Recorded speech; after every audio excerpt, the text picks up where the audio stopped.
on this episode of Therapy Bites Art Lab. Hey, Therapy Bites Art Labbers. Welcome to another episode of the T-Ball team. And I'm the team today, but I got some team members that are coming up on the show, Larry and Brandon, the Smarticle podcast.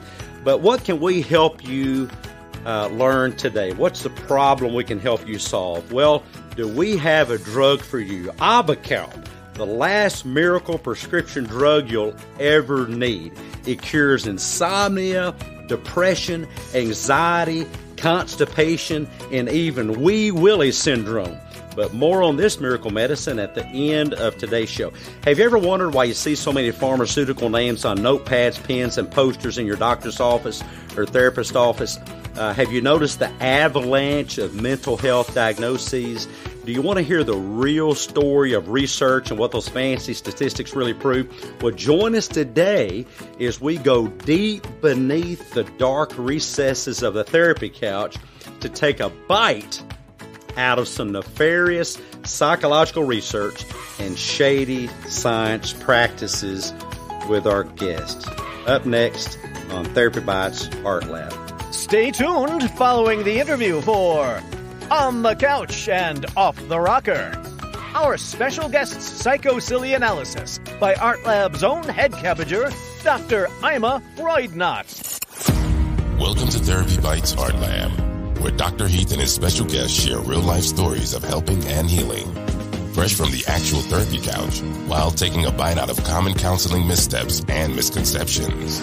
And now, here's Heath and the T-Ball team. Hey, T-Ballers, welcome to the episode today. We have some wonderful co-hosts from across the country. Actually, one is all the way over on the West Coast, and that is our dear friend Larry from the Smarticle podcast, and Brandon, who is out in the middle of nowhere on the East Coast, and they're here to join us with some maybe sketchy internet, so you'll have to bear with us, but hey, that's the way it goes when you have sketchy guests on there. Today we're going to talk about our episode, Lies, Damn Lies, and Statistics, the psychology of psychological research, and we're going to be covering why should you care about research, why should you read it, what are some big-time problems, how to know what to read, who to trust, and how do scientists really prove their claims. Stay in the stands at the end of the interview, T-Ballers, and witness our special guest slug a bite-sized brain ball with your name all over it, clean out of the art lab. And we have our team here in the studio. Thank you, Larry and Brandon from the Smarticle podcast. I've been excited about doing this. I appreciate you guys asking me on your show, and I was just itching to get you on our show in the art lab today. And I'd like to talk a little about, first, how did you guys get into podcasting anyway? How did you choose this particular area of podcasting? Brandon, what's you in on that one? I might be very delayed, so I'll do my best. My apparently here in Appalachia, you can't hear me, Larry? No, I can hear you. Oh, you're there, man. We can hear you. You were pointing at me. I figured you were just making fun. I mean, on video, you look like a bad Asian movie. But as far as the sound, we can hear you just fine. It's that your mouth moves about 3 seconds after you get finished speaking. As anyone, I'm going to hide my mouth here as I talk. Hey, that's better. Yeah. I'm joking. This is a little bit rough. Larry, why don't you take away how we got started in podcasting, since my audio's off? Well, Brandon is like, I like to say he's like the real life Shrek, a giant org who walks around the earth. And ogre, and I'm his talking donkey.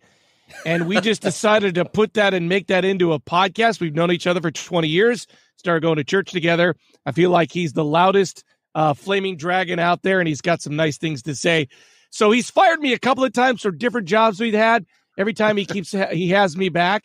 And so we just take an article for 12 minutes. We kind of explore it, and we let the talking org do his thing.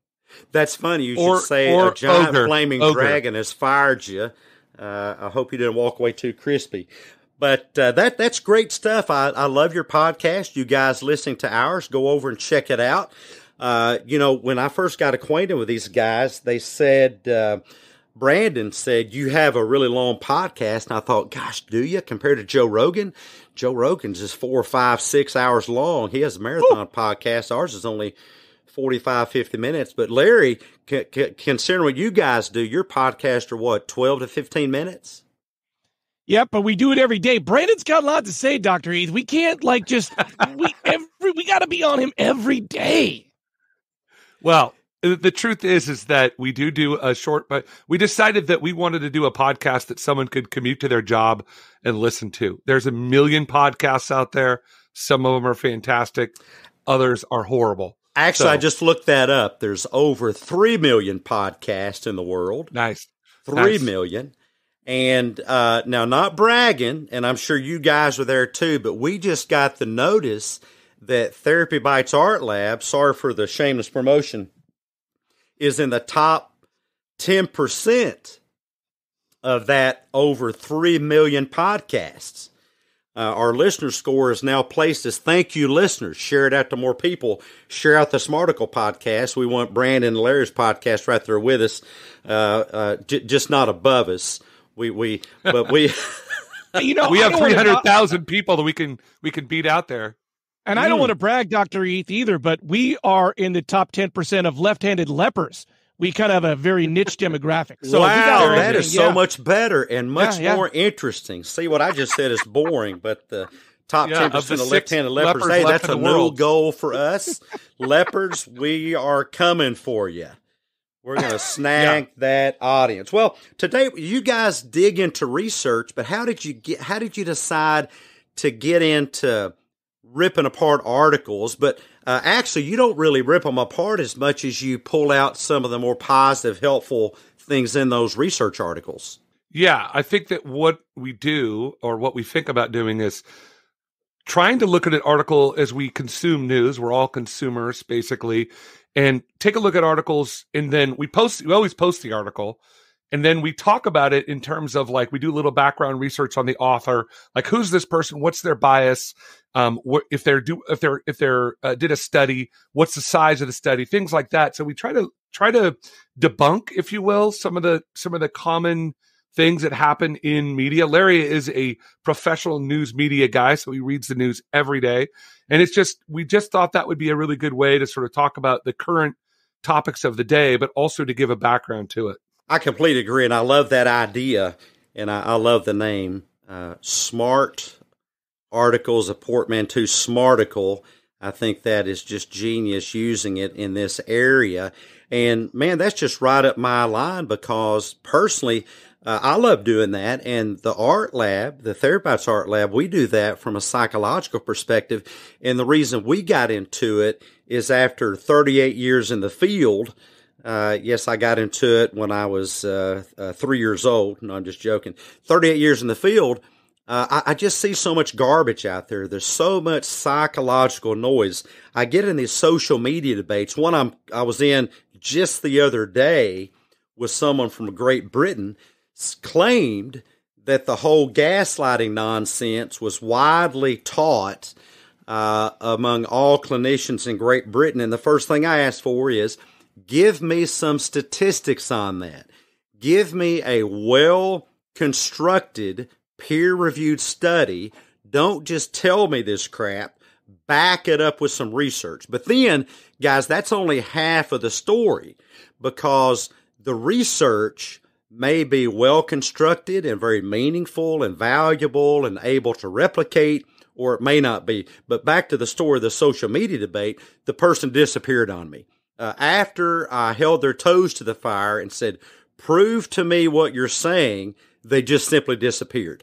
And the fact is, I told them, no reputable institution or academic setting is going to teach clinicians to dig in with patients on whether somebody is, quote, gaslighting. Why? Well, because that's external locus of control. It's a cognitive distortion. There's all kinds of problems about that. But my point is that in podcasting and social media, on Instagram, Facebook, there's just a lot of Kool-Aid drinking, pseudo-psychological nonsense. And I love what you said, Brandon. You talked about debunking. Tell us some of you guys' adventures in debunking. You guys definitely do it from a clinical perspective of talking about the psychology behind why people do the things that they do. And Larry and I, we might pretend to be psychiatrists and psychologists on the air, but we're definitely not. But there are just some things that you're a spot on right. Over the last, really since the sort of introduction and evolution of social media, you could pretty much say anything you want. Like we just did an article on Hooters and how they put out this article that's saying that millennials don't like to look at breasts anymore, so Hooters was going to rebrand, and it was totally fake. Like they fully said, no, this isn't true. We didn't rebrand. Perhaps millennials don't like to look at breasts. That very well may be true, but there was no study. It was literally, I think they got it from some weird porn site that said that their research showed that, but there was no research study. And it was just, AP does this whole thing called Fact Check. And it's an awesome program where they basically look at this myth, like what you just talked about in Great Britain. And they basically say, well, where's the proof? Show us where the proof is. Where did you get your data? Where does this come from? And most of the time, these sort of clickbait topics have no proof. Well, I think that's going to be a shock to most people, and a certain insurance commercial comes to mind where there's this young lady walking down the street and someone asked her about her insurance. Where did you find that information? She said on the internet. And then some big lumbering guy walks up that actually kind of looks a little bit like Brandon, but he's about 6.5 feet tall. And she said, this is my supermodel boyfriend. Where'd you find him? On the internet. I think the shocking thing is that people think if they can read it on Wikipedia. I asked somebody in a social media debate, tell me. I laughed out loud. I almost rolled in the floor. It was one of the just personally funniest things. They told me that I need to become more informed about trauma, and I might start with Wikipedia. Now, is there some accurate information on Wikipedia? Yes. But in my grad school courses, if I would have based my research on Wikipedia, I would have been kicked out of the program. Things that are verifiable are also peer-reviewed. Good research, good solid research is peer-reviewed, which really gets me to the topic for today that we'll spend the next few minutes talking about, is why do you think people should care about this stuff anyway? So what? It's fake research. Why would we care? I think, Larry, you want to take this one? I'm going to leave that. I got lots of opinions. I think that we should care because truth matters and because understanding the world matters. And we see all these problems we have. Just look at January 6th. I mean, all these wingnuts who are probably nice people and well-meaning people decide they're going to political party, the wingnut party. Yeah, the wingnut party should be, right? They're going to dress up like shaman, and they're going to invade the Capitol because they heard that there was a pizza parlor in D.C. that was drinking the blood of children or whatever it is, and space lasers. I mean, this stuff is nuts. And back in the day, if you said this kind of stuff in your little town or wherever you were from, people would go, what is wrong with you? You're an idiot. But now, because you read it on the interwebs, and by the way, I'll push back a little bit on you, Dr. Heath. Wikipedia, the idea of Wikipedia by Jimmy Wales' brainchild is genius because it is peer-reviewed. The problem with Wikipedia and why it shouldn't be used as the baseline is even Wikipedia will tell you that this is an organic process of review. So you can trust it as far as you could prove it, i.e. look at the articles that they link to the bottom of it. I mean, you can go to some Wikipedia pages and see thousands of articles. So some of it's really good. As you said, there's some truth to it, but not all of it. So I think that's my only pushback is that Wikipedia serves a purpose, but you're 100% right. We need to go to the next level. Oh, no. Now, I want to repeat that because I love that, and I did not know that. Or say that again. Even Wikipedia says... Absolutely. Jimmy don't use it for this purpose. No, he says, listen, the whole purpose of Wikipedia is to say that the world needs to push into topics and try to understand things.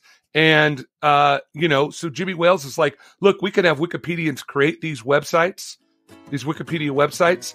But ultimately, he says it's buyer beware. You have to be doing your own research. The problem is people don't want to do it. They want to consume whatever someone tells them and be done with it. That's the problem with it. For full show notes and transcript of today's episode, go to therapybites.podbean.com. The Therapy Bites podcast is HIPAA compliant.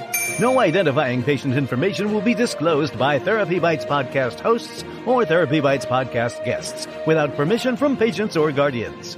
All personal stories are de-identified in order to comply with HIPAA, the NASW Code of Ethics, and the ethical principles of psychologists and Code of Conduct. Fresh from the therapy couch and from the deep dark recesses, stories may involve exploding preconceived notions and topics uncomfortable to underthinkers and small farm animals. Audience discretion and duct taping your head for safety is advised. Concrete-headed Kool-Aid drinking humans assume all risks associated with any possibility of choking to death on the accurate, realistic thoughts presented in the art lab. This is natural selection, and Therapy Bites podcast management and hosts are not responsible. Hey T-Ballers, welcome to this episode of Fresh from the Therapy Couch, where we share real-life stories of hurting, helping, and healing, real-life stories from real-life humans. My wife has been complaining that her hair is falling out and asked me to order some goop from Amazon that she can rub on her hair for healthier hair and to stop the hair loss. I shared that this would be like rubbing motor oil on the hood of her vehicle, expecting it to lubricate the engine. Well, emotions are like this. There's nothing you can rub onto an emotion to make it healthy, because that's just not how emotions work. Like with my wife's hair, you must get to the root of the problem, and it's not that her hair is falling out, and it's not that your emotions are unhealthy. Presence of hair loss is similar to presence of non-preferred emotions and is a symptom of something deeper. And when it comes to emotions, that deeper thing is our thoughts and beliefs, our cognitions. It's not emotions that can be healthy or unhealthy, for that is to demonize the emotion. However, thoughts can be accurate or inaccurate, realistic or unrealistic, healthy or unhealthy, serving our lives and relationships well or sabotaging them. Emotions have nothing to do with that daisy chain of causality other than being the result of our own thinking. I've been in this field for 38 years, and I'm not even sure where the, quote, emotional health, unquote, colloquialism originated from, but it misdirects our focus as well as giving up our real power to make a change in the thought processes that manufacture both emotion and behaviors. Take back your power and focus on the thought process. Hair loss requires an inside-out approach, such as collagen replacement or increasing collagen production that normally reduces with age. Difficult emotions require the same inside-out approach, and that begins with identifying and reprogramming less accurate thoughts into more accurate thoughts. Thoughts nurture emotion production as collagen supplements nurture hair production. Focus on your thoughts in an inside-out process, and the emotions will take care of themselves. You're listening to Therapy Bites Art Lab, bite-sized therapy for your brain with Dr. Heath and the T-Ball team. The best advice on the net. No copay required.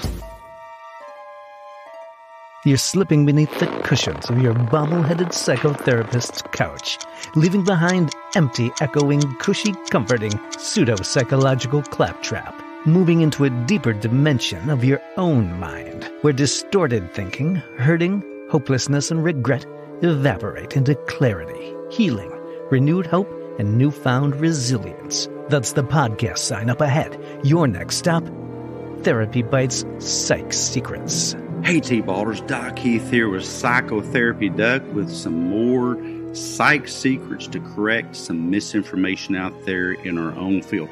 People often use the term stress and anxiety interchangeably, but this is to confuse what's really going on. Think of stress as things to do, balls in the air to juggle, interactions with life. For example, as we stand from a seated position, the force of gravity pulls against us with the weight of the entire planet, exerting a stress on our leg muscles and balance that we're hopefully able to counter. Knocks at the door, mail in our inbox, phones ringing are also stressors, weights to manage, balls to juggle. But it's not these things that determine emotional reactions such as anger, depression, anxiety, or even panic, but rather our own mental filing systems. For example, you may decide to file certain balls in the air, such as email, for instance, into the important but not urgent box. The result of this would be, of course, less anxiety. You may decide to file that knock at the door into the same not urgent box, thinking it's just UPS letting you know they've delivered your Amazon package, or into the urgent catastrophic box, thinking that it's a burglar, seeing if anyone is at home. Your decision on how to think of the knock at the door determines presence and level of emotion.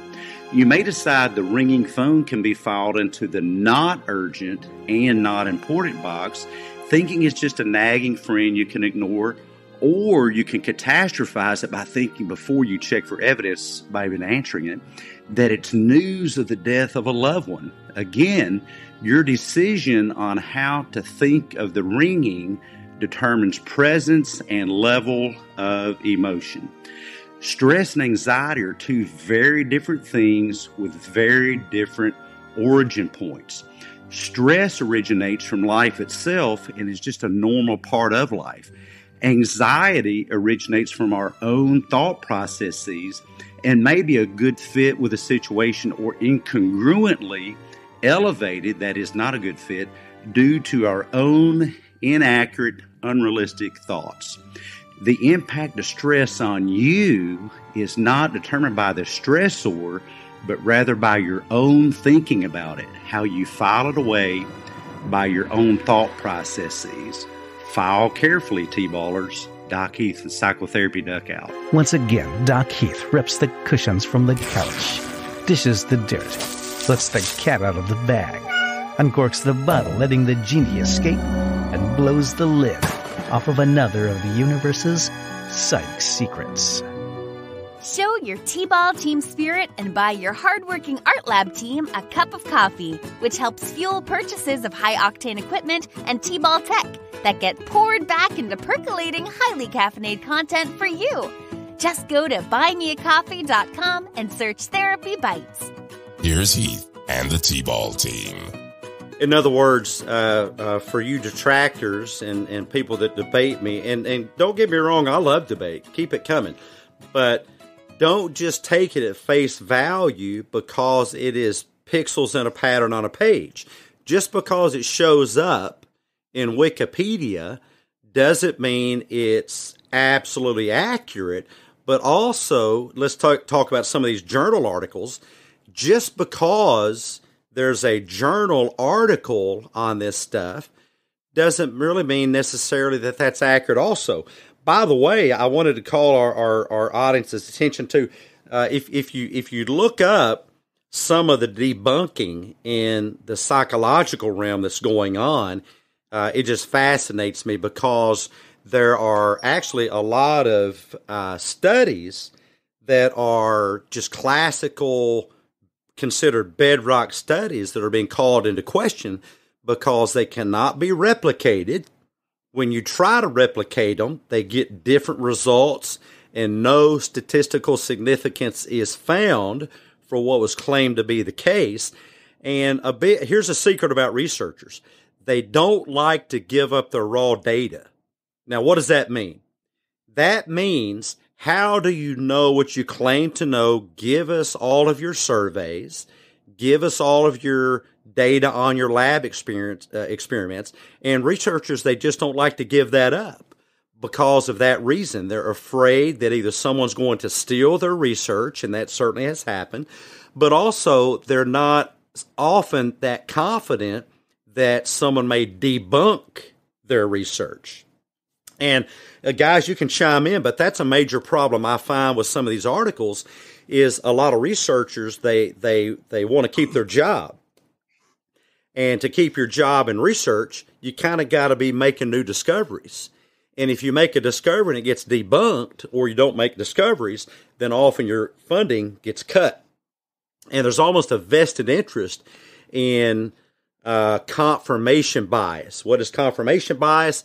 That is saying, here is what I believe the case to be, and then instead of trying to falsify your own hypothesis, you go to great lengths and even cheat a little bit to prove that hypothesis, and it becomes stinking research, which is why we entitled this episode, Lies, Damn Lies, and Statistics. That's some Mark Twain for you.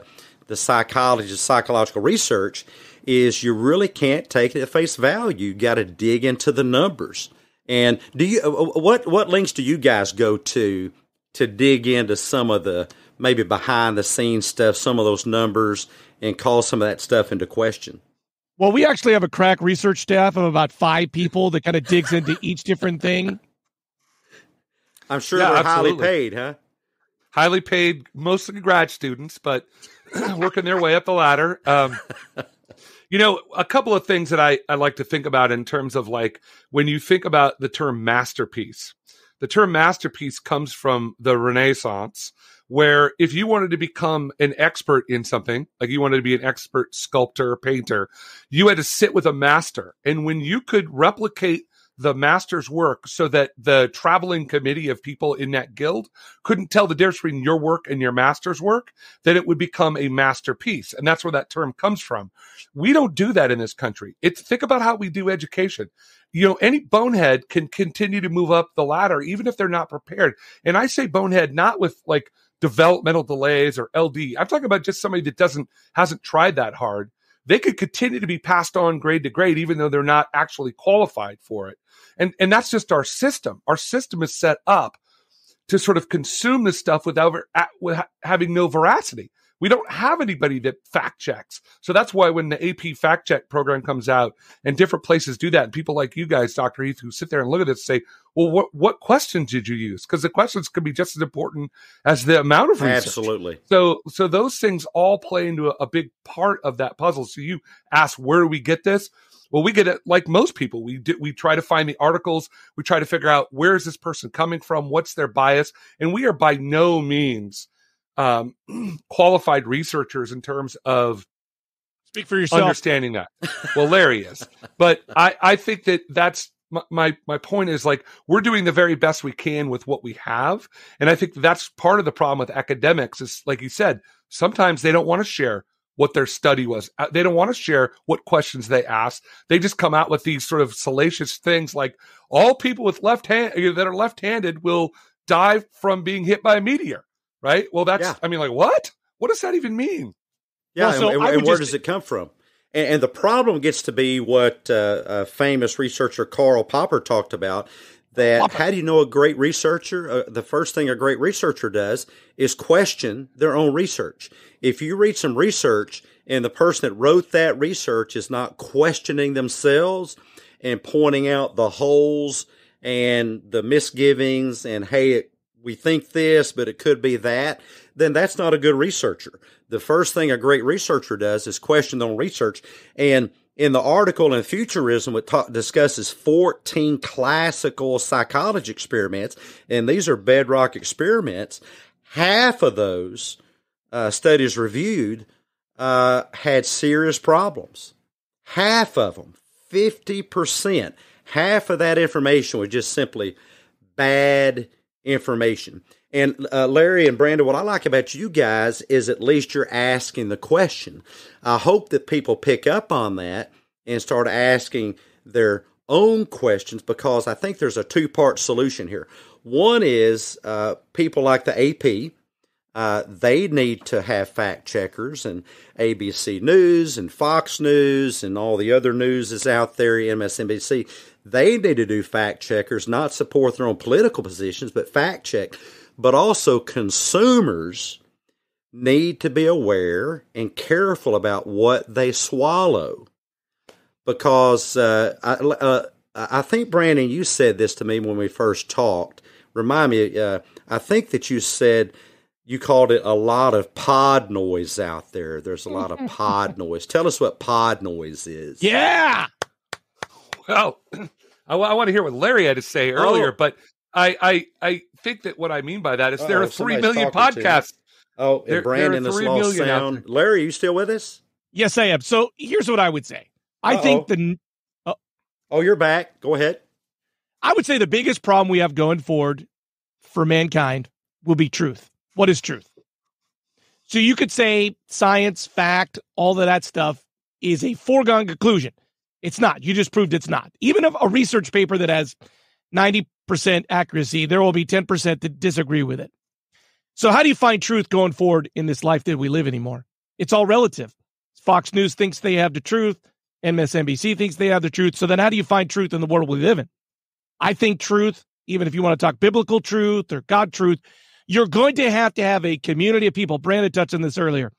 In the community you live in, do you have a diverse enough community of people that you trust that truth is relative to them going forward? Because there will be no truth, ultimate truth going forward in life. So how do you consume it? Who do you have backing it up? And what is your community around you that kind of ping packs on what is being said? You can't find truth in a dark room on the dark web anymore. I don't know if you ever could. So truth is the number one thing. And so how do you consume your truth? Whether it's studies, people, the Bible, anything. How do you consume the truth? What do you think the truth is?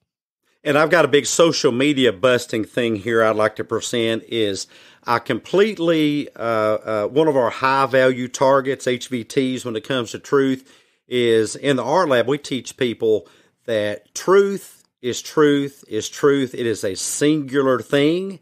There's no such thing as my truth, your truth, their truth. It's just one single thing. Now, if you're saying my truth, your truth, their truth, wait, Dr. Heath, can you hear me? Is perspective. Perspective. You're talking about opinion. Opinion and truth are two different things. What do you guys think? One of our, we have many bones to pick in the world in general, and one of them at the very top 10 for sure is let me speak my truth to you, and that's your truth. I'm like, that is the biggest bunch of horse pucky I've ever heard in my life. It is either it is. You just hit it on the head. It's either true or it's not. I once heard a great pastor say. No, but I heard a pastor, Tim Keller, say, hey, listen, everybody makes a claim. They're all, if I say that this is going to happen for everyone, it can't just happen for me. It's going to happen for everyone or it won't happen at all. I just think that I hate that. Speak your truth. So nonsensical. Well, because it waters it down. I mean, what if my truth becomes 2 + 2 = 37, which means you owe me more money. It's not. But you owe me more money. Write me a bigger check, and your truth is 2 + 2 = 1.5. Well, how do we solve that?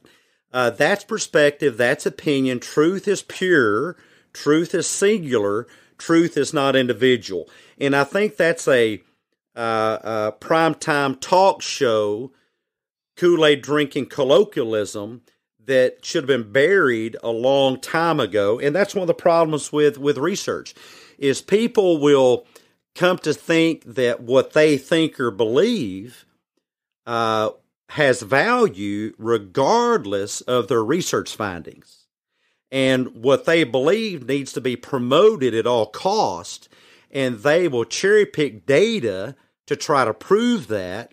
But that really waters down research as a whole, and it turns into where, as Mark Twain said, statistics. Larry's having a problem with this. Lies and statistics. Larry has a problem with this. Truth changes all the time. The world was flat at one point. Everybody believed it. Galileo was thrown in jail because he didn't believe it and then proved it, right? So the truth of the time changed. Studies happen. We disprove things different all the time. I don't believe going forward we will all be able to agree on true, because you could say the Bible is true. Right? The Bible is, lots of people claim that. But if you go to the Princeton Library, there are 1,000 books per each verse of the Bible with a different idea. There is no truth. Now, guys, for our audience, I just want to say we have not started drug testing guests on the show, but since we just heard Larry say that, we're going to start drug testing people because Larry's been smoking something. I don't know what it is, but I want some. Larry. No, I mean, Larry. mushrooms. Dr. Heath has called you out. You don't smoke mushrooms, Dr. Heath. You just ingest mushrooms. You don't smoke them. No, I think that what Larry's trying to say, though, and I do 100% agree with this, is that it depends on what your definition of truth. Like you said, 2 + 2 = 4, period. That's not a debatable issue, 2 + 2. But when the problem comes into when people say, hey, this is true. Look, everything is an exclusive claim. If I say there's a heaven and you say, well, that's true for you, but it's not true for me. I'm like, that's not true. Either there is or there is not. And so can I prove it is the next step. That's the bigger question of what you're pushing at. Does the data support my beliefs? Because otherwise it's simply a belief, right? It's not a verifiable fact. I think that's where we get into trouble when we say that things are fact, and that's what Larry pushes at, is that lots of Christians and other religions lay it out as if it's fact when it's not. Well, there is no fact. I mean, there are thousands of different denominations, for God's sakes. So clearly people don't agree. But that's fine. I'm all about free will and disagreement, and I'm all about opinion. I'm all about perspective. That's fantastic.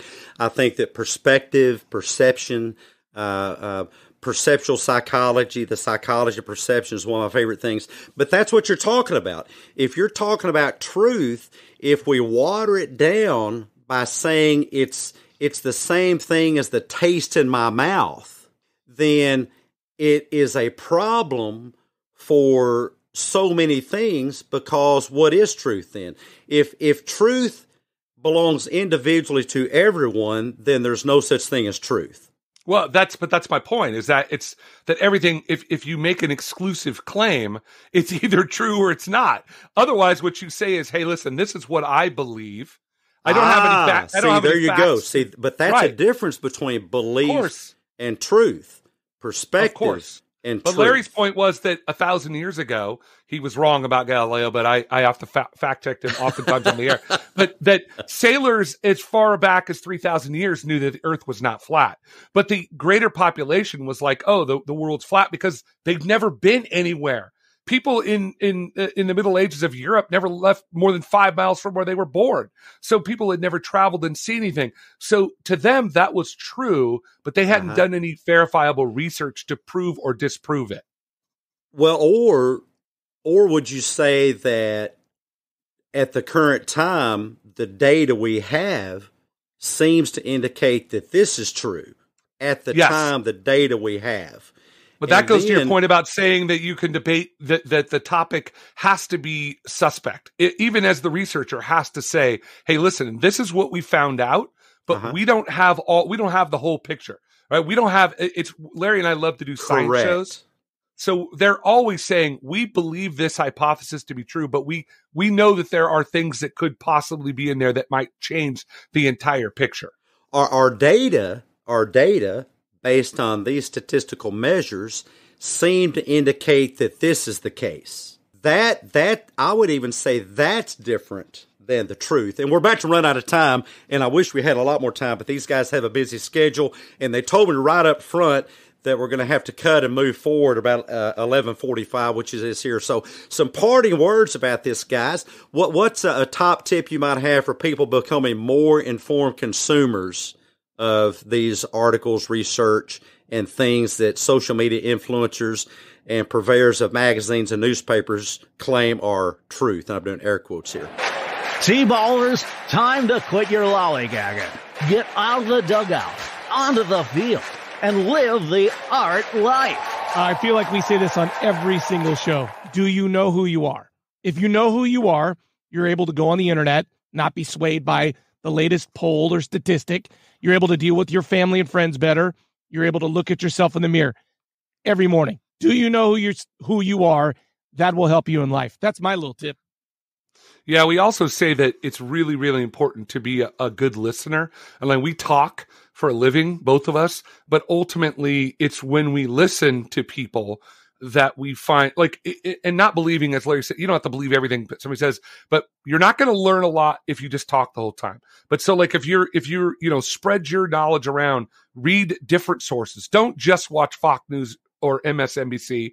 Look at all sorts of different sources. And not only that, and one thing that we do in every show is we do, we call it the woke meter or the MAGA meter. Like, understand that there's a bias by that author. There's a bias by that researcher.